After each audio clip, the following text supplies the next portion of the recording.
Let's talk Nikon F3. The F3 is a professional SLR film camera built in 1980.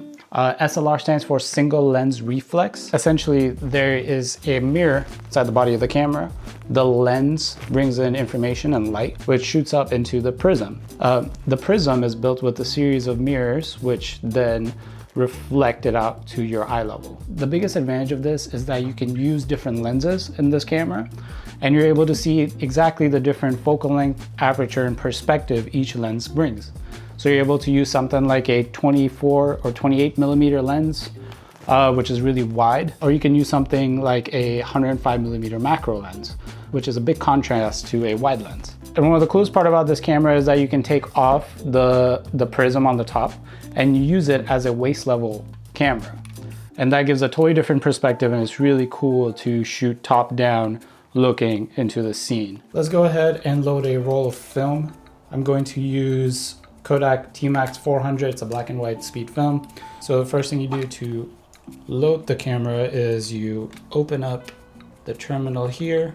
There's a little tab, and then you pop it open, boom, like that.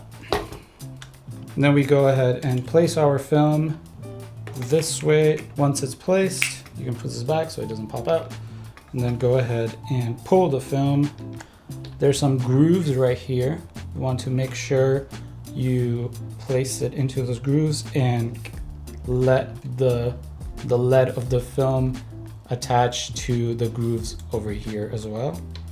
And then you can also use this little wheel to kind of turn. And then we basically will crank again. Go ahead and close the film door. Close that. And then we're basically going to fire the shutter until we reach 1 on the timer. 1 now. Once you're done shooting your film, you go ahead and you want to rewind your film.